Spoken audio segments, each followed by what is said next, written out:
Hello and welcome to the Top Order. We're at day 8 of this World Cup. Australia, South Africa, Lucknow. One team scored a lot of runs, one team didn't get very many runs. We got 100, we got drop catches, we got controversy, we got Chicken Little. It's all coming up for you after this. So Baldy, I mentioned Chicken Little in the intro. I think we might get to whether the sky is falling a little bit later, but maybe just before we start, we might draw things out a little bit. But how are the listeners? What are the listeners going to get from you today? Because I think they've enjoyed your husky voice, but maybe give us an impression of what we're going to get from you today after that Australian performance. I know that living in New Zealand, Stuart, I have on a number of occasions been advised by my Antipodean brothers and sisters never to go full Australian. Today, I'm going to go full Australian. I've been doing a lot of Googling this morning, Stuart, and I've been looking for amusement parks in Lucknow or in the Lucknow area. Australia need to find a couple of amusement parks over the next couple of days and spend some quality time in the room of mirrors, because so far in the World Cup, Australia's performance has been poor. Piss poor, actually. And they need to go and have a good hard look at themselves, because whatever analogy you use, whether it's on life support, hanging by a thread in dire straits, Australia have underperformed significantly in the first two games of this World Cup against sides that they measured themselves against in the warm-up, were found wanting then, and they've been found wanting now. The thing that really irks me is the fielding standards. So before we get on to the rest of the pod, I just want to throw this stat at you. Australia have only caught 54% of their catches in this World Cup. Whew. That is the worst of any nation, and it is about 40% less than what we would expect from a decent Australian side. That comes back to coaching, training, and attitude. What is Australia's coaching training doing? What are we doing in preparation for these matches? How hard are we working behind the scenes? Because it's not showing on the field. Australia can talk all they want about having good preparation, about doing all the hard work. When you do the hard work, it shows up in your fielding standards and in your out cricket. Australia's out cricket has been abysmal in this World Cup. Okay, there were some chances like the one to Inglis that perhaps spun past the gloves, and that's a pretty tough chance for any wicketkeeper. But the reality is they add up. There were 7 chances in this innings against South Africa that we missed. South Africa went on to make 311. One guy was dropped on 1 by Cummins, went on to make 50. Kohli was dropped on 12 in the last game, and in a low-scoring game went on to make 85. You cannot be in contention in a World Cup, in any game of cricket, by dropping 7 catches at a club level, let alone at an international level. So other than the batting and the bowling, which we'll get onto, which were also dismal, they've got to fix their out cricket, and they've got to fix it fast, because, you have a look at sides that were coached by hard-nosed players and coaches. You talk about Alan Border in the 80s. You talk about John Buchanan in the 90s and 2000s. You talk about Justin Langer 4 or 5 years ago. Australian cricket sides coached by hard-nosed coaches and players had exacting standards in their out cricket. They were outstanding in their out cricket. The personnel hasn't changed here for Australia. Same people on the field, but their standards of out cricket have been really poor. Haven't hit the stumps, haven't taken catches. You can't win games of cricket like that. Oh, there we go. Look at he's struggling. Right. After that, I didn't expect a coaching staff thrown under the bus to start the podcast, but I do sort of agree with you around the fielding standards. I mean, we've talked about how wickets are so important in this World Cup. They're going to be crucial to kind of how you can restrict scores and keep teams under 300, which seems to be, or even 300 plus. It seems to be kind of the magic number in this World Cup. But you mentioned Inglis before. Let's kind of start right back at the start of the game. Australia made a couple of changes. They dropped Green and Carey and brought in Stoinis and Inglis. What were your initial thoughts when those decisions happened? Well, I was actually happy about it, to be fair, because the selectors were prepared to make a tough decision. We talked about it in the Ashes. The selectors for Australia weren't able to, or weren't prepared to make a tough decision to drop a guy who potentially wasn't in form, or needed to be replaced. So I was actually quite happy when I looked at the pre-match preview and saw that Inglis had come in for Kerry, because at least Australia were prepared to make a difficult decision. And okay, it didn't come off, perhaps to be expected by some people in the media, in the cricket support fraternity. But I thought, okay, at least Australia are prepared to make a difficult decision, both with respect to Inglis and with respect to Cameron Green. The unfortunate thing about Green is that he is a young kid who's still finding his way in international cricket. So we've got to be careful about how many times we drop a guy like that in terms of, messing with his confidence. But in terms of the English selection, I actually thought it was a good move. I thought he could add punch to an Australian middle order that has been sorely lacking any kind of starch or punch, so that they've got nothing in the party department because they're lacking both of those things. But at least they made a positive move there. Whether or not Stoinis for Green is a positive move, you got to get something from your middle order, and Australia got nothing again. But I was initially quite happy with that selection decision. And we go through the first 15 or 16 overs. Australia, I think you talked yesterday about how important it was going to be to pick up early wickets. That didn't happen for Australia. By the 16th over, I think they were into their 7th bowler. We've cycled through the opening 3 quicks. We'd gone Maxwell, we'd seen Zampa, we'd seen Stoinis, we'd seen Marsh. Mm-hmm. What were you sort of thinking at that point? Well, actually, again, I wasn't too upset with the fact that we'd rotated our bowlers, because as soon as you give de Kock 3 or 4 overs of the same bowler to look at, he's going to pick you up and he's going to drop kick you over the fence, which is what he did, I think, to Mitchell Starc in Stark's 3rd or 4th over, right? That was great. So as soon as you get straight to Quinton de Kock, he's going to sort you out. And you saw how he worked out the Australian bowlers in terms of being able to get the ball through the offside with some great timing.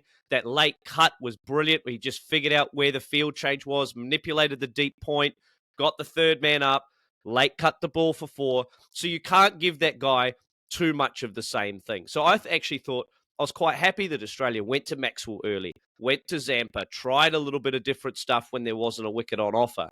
It just so happens that our fielding standards let us down and we weren't able to execute. Look, for Australia, if we're going to be successful in this World Cup, and we'll come on to how we're going to have to do that later on, we're going to have to take wickets with the new ball, and we're going to have to extract some movement, either with seam or swing, that gets us those early wickets, because we can't have sides none for 70 after 15 overs, because we just don't have, in my view, we just don't have containing bowlers in those middle overs to be able to drag it back. As it turned out, in this match, Maxwell did an incredible job. Yeah. Didn't go for a boundary, 10 overs for 34, picked up 2 wickets, picked up both openers. So from that point of view, massive tick for Maxwell. This is what we asked of him after the last game against India. Are we going to see something from Maxwell? Absolutely we did. I thought he was fantastic. Yeah, and I think we've got to praise Quinton de Kock as well. I mean, you touched on him there, but he flicks that one off his legs, off Stark, and then next over he cuts that one through the covers, or through sort of point off Hazelwood, and you just kind of went, oh, he's on today. Like he's away. He's got 100 in the last game. This is 2 consecutive hundreds.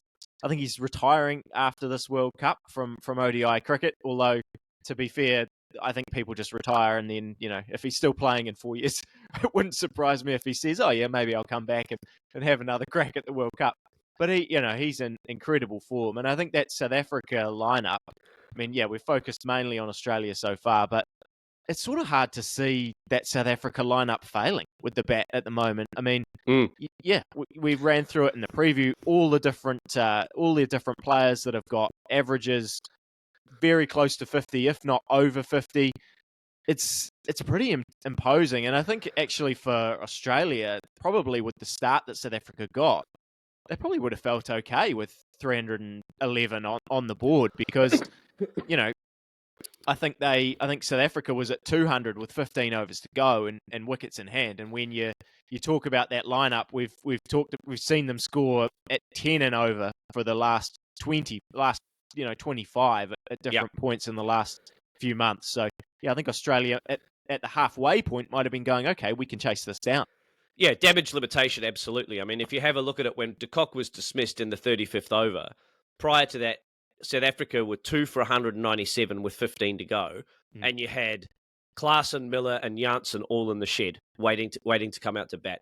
Australia actually have done a reasonable job there by restricting South Africa to only 110 off those last 15 overs, and I think they restricted them to 48 to 50 over the last 6 or 7 overs. So, despite the calamity of dropped catches and missed opportunities, Australia's bowlers at the death, which has been a problem for them in the past, have executed their skills reasonably well. But still, Cummins went for sevens. Zampa went for sevens, 1 for 70 off his 10. They've got to have better contributions for Australia than they're getting at the moment. Maxwell really the only shining light in that bowling performance for Australia. Could things have been different if we'd held our chances? Absolutely. Zampa gets a wicket in his first over against Bavuma. That's a tough chance, though, by the way. That spun, that was edged past Inglis's gloves. A lot's been said of, changing the keeper. Australia basically selected their way out of that wicket. I don't think so. That's a pretty healthy outside edge if you look at it on replay. Inglis had his gloves where the ball was going to be, or near enough. It probably would have hit the outside of the right glove, but still, that went a long way past his gloves. So that one I don't blame him for. The rest, Australia completely culpable in the field, as I've said. And that comes down to the preparation, not just their coaching staff, but the players themselves. If this is Pat Cummins' team, he's setting those standards, and those standards at the moment are not good enough. And he knows that. He said that in the post-match press conference. So as much as I joke about them needing to find a room of mirrors, they actually need to do a bit of soul-searching over the next couple of days, because if they roll out that same performance in the field against Sri Lanka, they're going to get hosed by that side. And the batting, do we want to discuss that at all? It wasn't especially pretty. They go from, I think, 27 for none to 70 for 6, and the game is over by then. Australia then put Stark and Labuschagne kind of helped the net run rate a tiny little bit there, but it got pretty messy for Australia in that batting order. Again, really, really poor in the middle order. We got nothing from 5 through 7 again in this game. We talked about it in the preview. We talked about it at the end of the last game. Middle order collapses for Australia. Australia lost 6 for 43 to be 70 for 6 in this particular fixture. You can't win games of cricket like that. You can't win games of cricket when your 5, 6, 7 contribute 13 runs between them. I think in the previous game, we got 23 runs from 5, 6, 7. So in the space of 2 games, Australia have got less than 40 from 6 bats from the engine room of their batting lineup. Whereas you have a look at South Africa, okay, none of them went on with it, but Klaasen, 29 at a run a ball, Miller, 17 at a run a ball, Janssen, 26 at a run a ball, and they have underperformed from what we would have expected them to achieve. Yeah, everyone's contributing. But everyone is contributing, right? 109, 35, 26, 56, 29, 17, 26. Everyone gets a start in that South African side. One guy gets a really, really big score, and everyone else bats around him. Whereas for Australia, in the previous game against India, our highest score, I think, was 41. In this game, the highest score in our top 7 is 46. No one else gets past 20. Not good enough. Not nearly good enough. And I think on the South Africa side of that, they'll be stoked with that performance, because we've seen probably in the last couple of months, their batting, we've talked about a lot, but their bowling has sort of struggled to actually restrict sides. They've been scoring 400, but they've still let the other sides score 300. And I think, when you look at that lineup now for South Africa, they'll be rapt to see a really good performance from Rabada. That ball to Inglis was beautiful. Superb. They'll be wrapped with, I think they'll be really pleased with how that balance of that bowling attack worked, because, I think as we go later on in this tournament, we're all expecting spin to play a big part. They made a change. They brought in Shamsi for Kutsia. And, now with Ngidi, Rabada, Janssen as their 3 seamers, that looks very solid. Maharaj and Shamsi, if they can perform as well, then the South Africa side, I think, it's a great side. Raj said last time, he wasn't convinced after that performance against Sri Lanka. They're going to have to do a bit more to sort of convince him that they are real contenders for the title. But I think I read in one of the reviews that I've seen this morning. South Africa's not doing a very good job of staying under the radar as dark horses for this tournament. They're sticking themselves right up there as number one favourites at this point. Well, maybe not number one favourites, Stu, but they've been outstanding. Have a look at this bowling lineup. Ngidi, 8 overs for 18 at 2.5s. Rabada, 3 for 33 off his 8 at 4s. Maharaj and Shamsi, let's talk about them. Let's talk about how India took 6 for 100 against Australia with their 3 spinners. These guys have taken 4 for 60, or 4 for 68 to be accurate, in their 17 and a half overs against Australia, going at 4-ish. Outstanding performance from the spinners. Australia, again, weakness against spin. Are we surprised? I'll put my surprised face on. But honestly, this is a complete performance from South Africa. They've scored 300 with the bat. They've got contributions from everyone. They've bowled Australia out for under 200 again.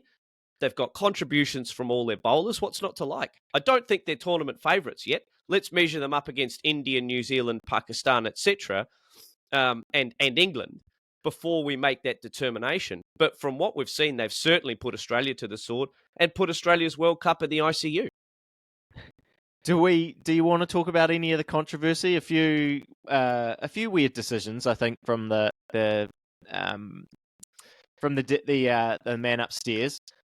Smith's dismissal and then Stoyannis' dismissal, both a bit weird. I don't think they've played any part in the actual game. I guess you could argue that Steve Smith doesn't get out at that point, and him and Labuschagne can build a partnership and maybe get Australia in a position where that middle order of Maxwell and Stoyannis and things could go at the end there and really get going. But yeah, anything you want to say about that? I mean, listeners and viewers can probably go and check those dismissals out themselves. I think the Smith one, for when I saw it was sort of just weird because you didn't all the footage that I've seen, you didn't kind of see the build up. You just kind of saw the ball hitting the stumps, and from the naked eye, it definitely did not look out. Yeah, look, you're going to get bad decisions in cricket, and you've got to roll with that. But actually, those two decisions probably were pretty impactful. Steve Smith at that point batting, I think he was with Marnus at the time. Yeah. That's the engine room of Australian cricket. We've seen what happens after that, and there's not a lot. So for him to be dismissed and then expose the tail from 5 down is not ideal. But I think Marcus Stoinis, the one for Stoinis for me, is the one that probably is the most impactful from a luck perspective. Marcus Stoinis needs something lucky to happen for him to get him back into some form. Because when you're getting dismissed and you're out of form, you find ways like that to get out. You find weird ways to get out. I mean, he was dismissed. I think the decision is incorrect.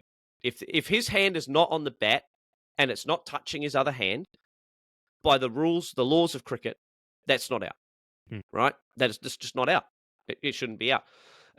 So have the umpires got that wrong? Potentially. The umpire, I think in his determination, said bottom hand touching top hand, therefore still connected to the bat, therefore out. I haven't seen the footage, so I can't make a determination either way. But Stoinis just needs something good to happen for him so that he can get back into some winning ways and into a bit of confidence. So that's the thing that I think is probably the most impactful for me, in that he probably needs just a little bit of luck to get himself back into form. Did it impact the outcome of the match? No. We got beaten by 100 plus against a side that we didn't really look like we were ever in contention with. So unless there's a Gwyneth Paltrow sliding doors moment where we can see Smith go on and get 100 and see Australia win that game, I don't think we should be talking about that. I think we should be talking about the guys who were there didn't take their opportunity. There's been some brilliant analogies from you today. And you used one yesterday about Chicken Little. Should we touch on now? I mean, is the sky falling for Australia? Yes. Is it as simple as that? I mean, I think Australia's going to look, or the media, fans, everyone's going to look at these two performances from Australia. Failed to score over 200 in both games. They've struggled at times, different parts of it with the ball. They have struggled in the field, as you mentioned. Is it tournament over? How do they get back on track here? Well, let's have a look at the performances so far. Australia have failed to make 200 in a World Cup where most sides are making 300. They've been bowled out twice. And not just bowled out, they've been bowled out with their tail fixing or masking over a significant issue. Stark, Cummins, Zampa, between them, let's have a look at the scorecard here, 60-odd in those three batters. Mm. Way more than we got from the top seven, other than Smith and Marnus. So between them, Marsh, Warner, Inglis, Maxwell, Stoinis scored less than Cummins and Stark, effectively, right, in this game. Not good enough. So we can't make runs, and we're getting bowled out. We can't bowl sides out. We didn't bowl India out, not even close. We didn't bowl South Africa out, not even close. So on both sides of the coin, we've found ourselves wanting. Our out cricket is historically poor from an Australian standards perspective. And even having a look at the other sides in the World Cup, we are the worst performing catching team in the World Cup through the first two games. That is a historic outlier as far as Australia is concerned. So there's work to do in every facet of the game. And for Australia to get themselves back on track, I think they need to win 6 out of 7 to give themselves any chance of making the semi-finals. We need to absolutely marmalise, to borrow a phrase from Adam, at least 3 of those sides. And one of them needs to be a top 4 side. We need to beat 2 out of the 3 of England, New Zealand and Pakistan, and we need to smash them to be any chance of getting enough net run rate to give us any chance of being inside that tournament top 4. Now, I've used any chance twice there, but that's how dire it is for Australia, right? If you have a look at it now, Australia is anchored to the bottom of the table with a net run rate of minus 1.8. So far in the top 4, you've got every side. South Africa at the top now, they're 2.3. Then New Zealand, 2s. India, 1.5. Pakistan, 1. England, plus 0.5. Right? So for Australia to be any chance now, we have to absolutely demolish Afghanistan, the Netherlands, Sri Lanka, and Bangladesh. We have to absolutely destroy those sides. We have to win at minimum 2 out of 3 against England, New Zealand, and Pakistan. And we have to thrash one of those sides. I can't see it happening for Australia. I just can't see how we're going to turn this around to go 6 from 7 on the bounce at least and really put in some command performances. I just don't see Australia doing it.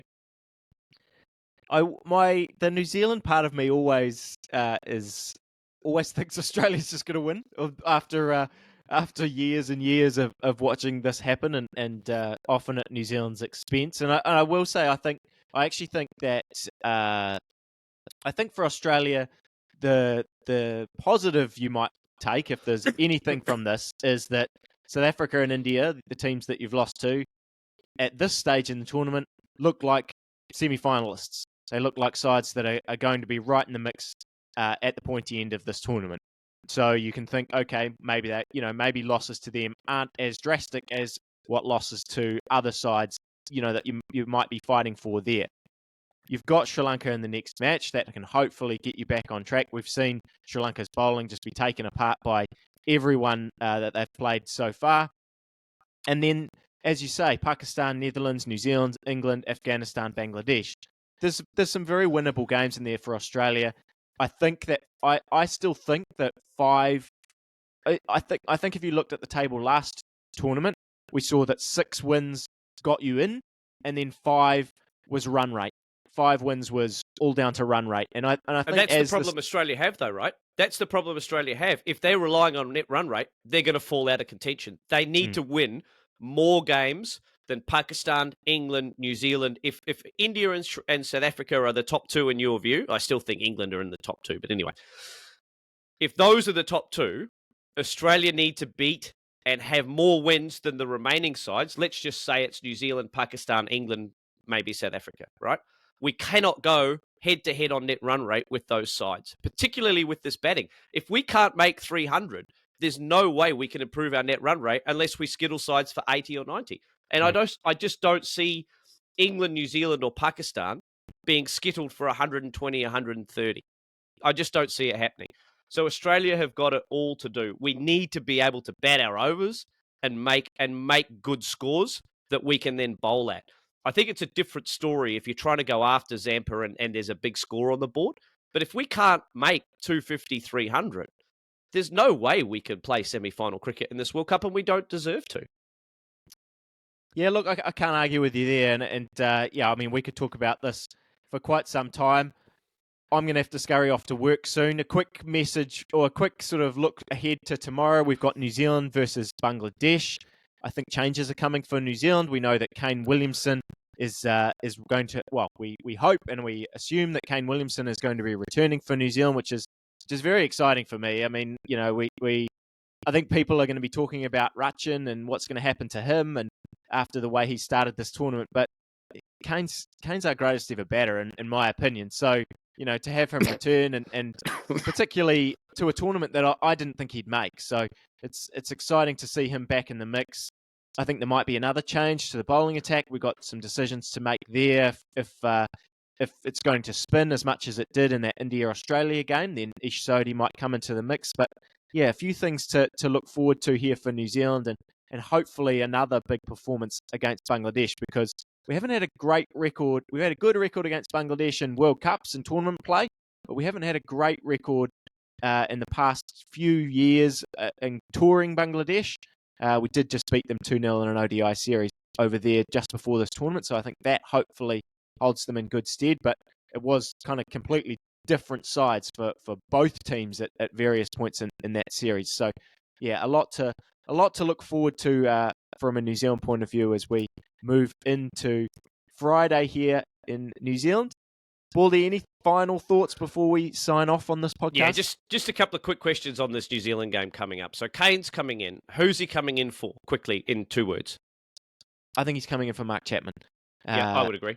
Yeah, I think he's coming in for Chapman and Ravindra goes down to 7. I could be wrong there, but and people will be sad to see Rachin move down the order after the way he started. But yeah, as I said, Kane's our greatest ever batter and he's coming into number 3. So I think they'll be pretty happy with that.